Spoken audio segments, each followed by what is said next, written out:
오늘 정부와 여당, 더불어민주당이 세금 문제를 논의했습니다. 지난번 발표된 새 정부의 경제 정책과 맥을 같이 하는 내용들이 논의됐습니다. 우선 일자리 늘리는 기업에게는 세금 지원하겠다라는 결정이 내려졌고, 부자 증세 문제에 대해서는 여러 방안들이 거론됐고, 구체적으로는 좀 더 협의하기로 했습니다. 임성호 기자 나오십시오. 네, 국회입니다. 네, 오늘 당정 협의 자세히 전해 주시죠. 네, 정부와 민주당은 오늘 오전 국회에서 당정 협의를 열어서 세제 개편 방향에 대해 논의했습니다.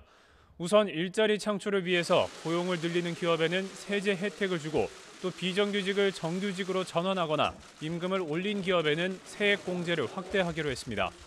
또 영세한 자영업자의 재기를 지원하기 위해서 단기적으로 체납세를 면제하고, 또 대기업의 일감 몰아주기에 대해서는 과세를 강화하기로 했습니다. 최근 뜨거운 것 감자로 떠오른 초대기업 법인세와 고소득자 소득세 인상 방안에 대해서도 당정은 논의를 이어갔습니다. 몇 가지 안이 앞서서 공론화된 바 있습니다. 우선 연간 과세 표준 기준으로 2천억 원 이상을 벌어들이는 대기업의 법인세율을 22%에서 25%로 조정하는 방안이 있습니다. 또 연간 5억 원 이상 버는 이른바 슈퍼리치의 소득세율을 현행 40%에서 42%로 높이는 안도 있습니다. 여기에 추미애 대표가 어제 연간 소득 3억 원 초과 5억 원 이하의 구간을 신설해서 기존 38%보다 높은 40%의 세율을 적용하는 방안도 논의하고 있다고 공식적으로 밝힌 바 있습니다. 정부 여당은 또 주식 매매 차익 등 이른바 자본 소득에 대해서도 과세를 강화하는 방안을 함께 논의하고 있습니다. 정부는 오늘 여당과의 협의를 바탕으로 세제 개편안을 손질한 뒤 다음 달 2일, 그러니까 다음 주 수요일에 최종안을 발표할 예정입니다.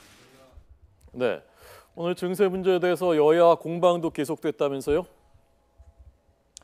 네, 그렇습니다. 당정 협의에 앞서서 열린 민주당 회의에서 우원식 원내대표는 초대기업과 고소득자에 대한 증세는 국민의 뜻이라고 거듭 강조했습니다.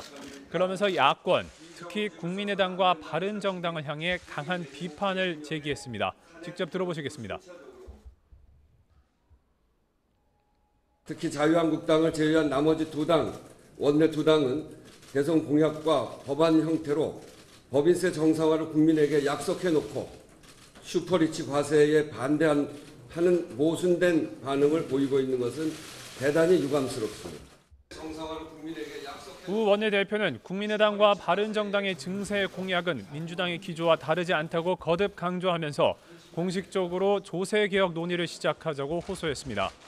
이에 대해서 국민의당은 증세 효과가 미미하다고 맞섰습니다.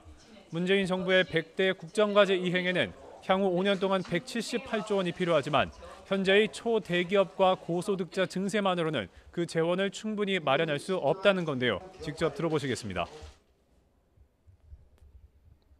부자 증세에 불과 한 3조 원 남짓한 금액만 조달되는 내용을 가지고 단순히 어떤 이슈화하고 포퓰리즘에 기댈 것이 아니라 솔직하게 국민들한테 얘기해야 한다라고 생각을 합니다. 국민의당은 그러면서 정부와 여당이 현실적인 재원 계획을 수립하거나 아니면 국정과제 개수를 조절하는 등 대책을 내놓아야 한다고 촉구했습니다. 이런 가운데 자유한국당은 이른바 서민 감세론을 꺼내들며 민주당의 역공을 펼쳤습니다. 오늘 아침 회의에서 홍준표 대표는 담배세를 인상할 때 그리도 반대하던 민주당이 담배세를 인하하자는 한국당의 제안에 대해서 왜 반대하는지 모르겠다고 밝혔습니다. 그러면서 서민 감세 차원에서 한국당이 추진하는 담배세와 유류세 인하에 민주당도 협조하라고 촉구했습니다. 직접 들어보겠습니다. 입만 벌리면 서민 이야기를 하는 민주당이 서민 감세에는 앞장서서 협조를 하도록 부탁 말씀을 드립니다. 한국당은 또 민주당이 제안한 세제 개편 관련 여야정 협의체에 대해서는 문재인 정부가 독선적으로 국정에 임하고 있다며 야당을 국정 파트너로 인정하는 것이 먼저라고 부정적 태도를 유지했습니다. 지금까지 국회에서 YTN 임성호입니다.